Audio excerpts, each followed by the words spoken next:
A'udzu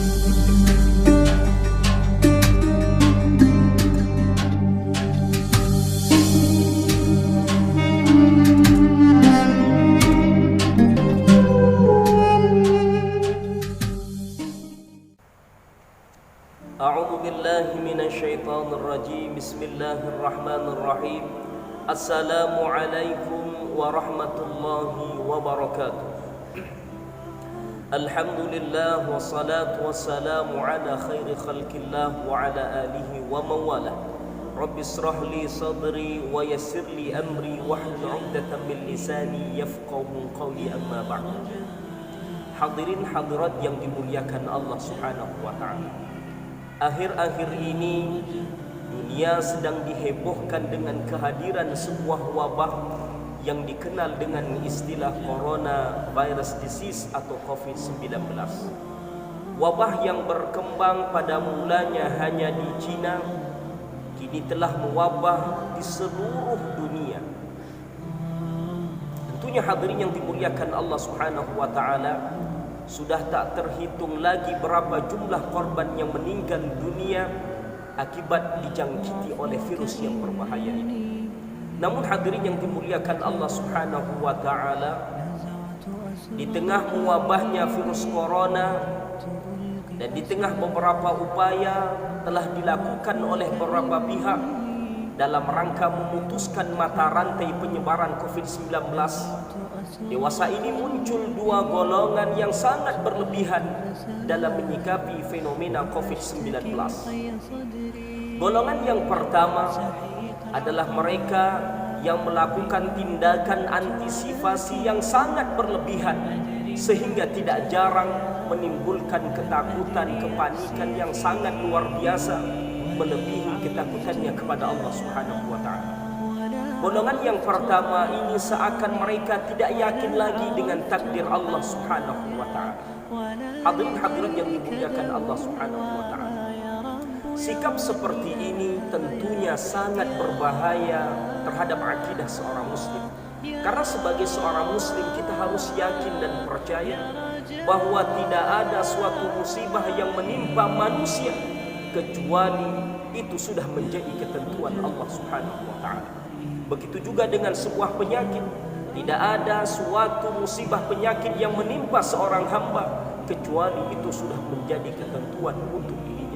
Allah Subhanahu wa taala berfirman, ba'da a'udzu billahi minasyaitonir rajim. Bismillahirrahmanirrahim. Qul lan yusibana illa ma kataballahu lana huwa maulana wa 'alallahi falyatawakkalul mu'minun. Katakanlah, sekali-kali tidak akan menimpa suatu apapun terhadap kami kecuali itu sudah menjadi ketentuan untuk kami. Wa maulana wa 'alallahi falyatawakkalul mu'minun. Dialah pelindung kami dan hanya kepada Allah Subhanahu wa taala orang-orang beriman harus bertawakal. Hadirin hadirat yang dimuliakan Allah Subhanahu wa taala, satu hal yang harus kita yakini bahwa tatkala ada seseorang yang meninggal dunia setelah terjangkiti oleh virus corona, yakin dan percayalah bahwa kematian seseorang tersebut bukan dikarenakan virus corona itu, melainkan sudah tiba ajal yang sudah Allah tetapkan untuk dirinya. Dalam hal ini Allah Subhanahu wa taala berfirman, ba'da a'udzu billahi minasyaitonir rajim, wa likulli ummatin ajal fa idza jaa ajaluhum la yasta'khiruna sa'atan wa la yastaqdimun. Setiap umat memiliki batas waktu ajal masing-masing. Apabila ajalnya telah tiba, maka mereka sekalipun tidak dapat menolaknya, mereka sekalipun tidak dapat mengundurkannya, dan mereka tidak dapat memajukannya. Hadirin hadirat yang dimuliakan Allah Subhanahu wa taala, ayat di atas memberikan pemahaman kepada kita bahwa syarat kematian bukan usia, juga syarat kematian bukan sebuah penyakit, sehingga syarat kematian bukan virus corona, tetapi syarat kematian adalah ajal. Maka apabila ajal seseorang telah tiba, maka tidak ada satupun yang dapat lari daripadanya. Oleh karenanya hadirin yang dimuliakan Allah Subhanahu wa taala, dikarenakan syarat kematian adalah telah tibanya ajal yang sudah Allah tentukan untuk dirinya, maka tidak ada alasan untuk menyikapi fenomena COVID-19 ini dengan sikap ketakutan dan kepanikan yang sangat luar biasa. Karena yakin dan percayalah bahwa ketakutan dan kepanikan itu pada hakikatnya akan menurunkan imunitas tubuh seseorang, sehingga tidak mustahil justru akan mendatangkan penyakit itu sendiri. Sehingga benarlah apa yang disampaikan oleh Ibnu Sina, seorang pakar kedokteran muslim, dalam kitabnya Hilyatul Awliya. Beliau mengatakan al-wahmu nisbud da' wal itmi'na nisbud dawa, bahwa ketakutan, kepanikan adalah sebagian daripada penyakit, sementara ketenangan adalah sebagian daripada obat. Hadirin hadirat yang dimuliakan Allah Subhanahu wa taala, sikap ekstrim yang kedua dalam menyikapi fenomena COVID-19 ini adalah dengan memproklamirkan hanya berserah diri total kepada Allah Subhanahu wa taala dan bertawakal kepada Allah Subhanahu wa taala.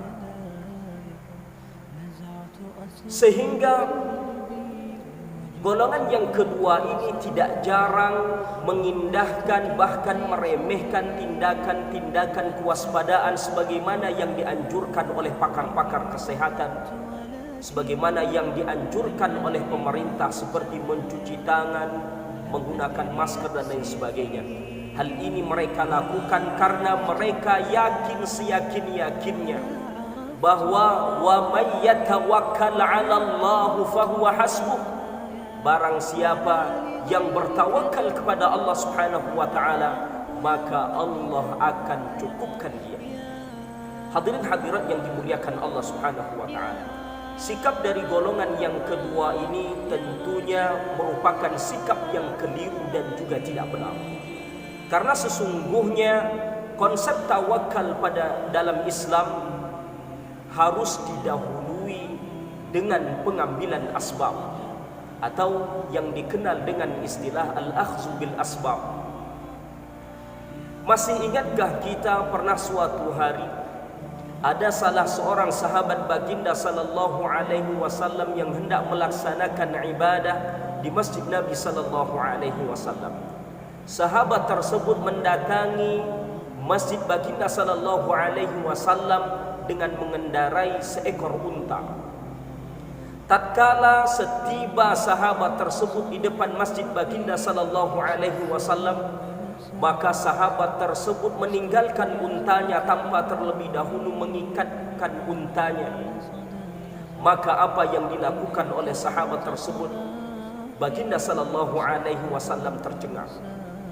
Maka baginda sallallahu alaihi wasallam bertanya kepada sahabat tersebut, "A'aqalta naqataka, wahai sahabatku, sudahkah engkau ikat untamu terlebih dahulu sebelum engkau masuk ke dalam rumahku ini untuk beribadah kepada Allah Subhanahu wa taala?"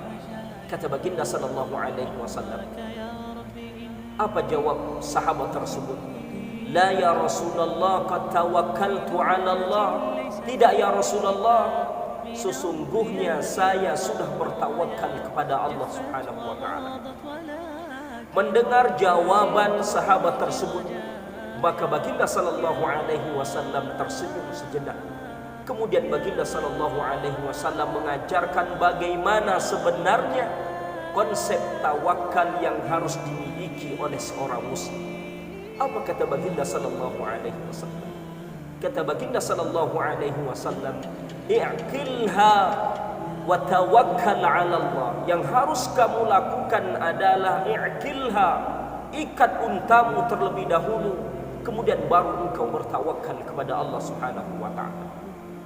Hadirin hadirat yang dimuliakan Allah Subhanahu wa taala, lihatlah bagaimana konsep tawakal yang diajarkan oleh baginda sallallahu alaihi wasallam. Lalu bagaimana sebenarnya sikap terbaik yang harus dimiliki oleh seorang muslim dalam menyikapi fenomena COVID-19 ini. Hadirin hadirat yang dimuliakan Allah Subhanahu wa taala. Sikap terbaik yang harus dimiliki oleh seorang muslim dalam menyikapi fenomena Covid-19 ini adalah yang pertama, ia harus meyakini bahwa tidak ada suatu musibah yang terjadi di atas muka bumi ini kecuali dengan izin Allah Subhanahu wa taala. Dalam hal ini Allah Subhanahu wa taala berfirman, ba'da a'udzu billahi minasyaitonir rajim, ma asaba min musibatin illa biidznillah. Tidak ada terjadi sebuah musibah kecuali dengan izin Allah Subhanahu wa taala. Setelah kita meyakini bahwa tidak ada suatu musibah kecuali dengan izin Allah Subhanahu wa taala, maka yang harus kita lakukan selanjutnya adalah kita tetap melakukan tindakan-tindakan kewaspadaan sebagai bentuk ikhtiar kita kepada Allah Subhanahu wa taala, sebagai bentuk ikhtiar kita dari menghindari sebuah wabah yang sedang melanda, kemudian sembari berdoa kepada Allah Subhanahu wa taala dan bertawakal kepadanya. Bukankah tindakan kewaspadaan terhadap sebuah wabah penyakit sudah diajarkan oleh baginda sallallahu alaihi wasallam?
Wabah yang sangat berbahaya, yaitu wabah kolera. Maka mendengar kabar yang disampaikan oleh sang panglima tersebut, maka Umar bin Khattab kemudian menghentikan rombongannya, kemudian beliau melaksanakan musyawarah dengan para sahabat-sahabatnya. Maka diambillah sebuah kesepakatan bahwa Umar bin Khattab berserta rombongannya kembali ke Madinah dan tidak melanjutkan perjalanannya ke kota Syam. Apa yang diputuskan oleh sang Khalifah Amirul Mukminin Umar bin Khattab tentunya dipertanyakan oleh sang Panglima.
Allah Subhanahu wa taala menghindari kita, menghindari keluarga tercinta kita, masyarakat kita dan negara Indonesia ini dari wabah yang berbahaya ini. Amin Allahumma amin. A'udzu billahi minasyaitonir rajim. Bismillahirrahmanirrahim. Allahumma adfa'anna al-bala wal waba wal fahsya'a wal munkar was suyuf al mukhtalifah wasyada'id wal mihal ما ظهر منها وما بطن من بلدنا هذه إندونيسيا خاصة ومن بلدان المسلمين عامة إنك على كل شيء قدير. اللهم إنا نعوذ بك من البرص والجنون والجذام ومن سيء الأسقام. اللهم إنا نعوذ بك من جهد البلاء ودرك الشقاء وسوء القضاء وشماتة الأعداء يا أرحم الراحمين. اللهم اصرف عنا البلاء، اللهم اصرف عنا البلاء، اللهم اصرف عنا البلاء يا أرحم الراحمين. وصلى الله على سيدنا محمد وعلى آله وصحبه وبارك وسلم والحمد لله رب العالمين. أقول قولي هذا وأستغفر الله العظيم وبارك الله لي ولكم في القرآن العظيم. والسلام عليكم ورحمة الله وبركاته.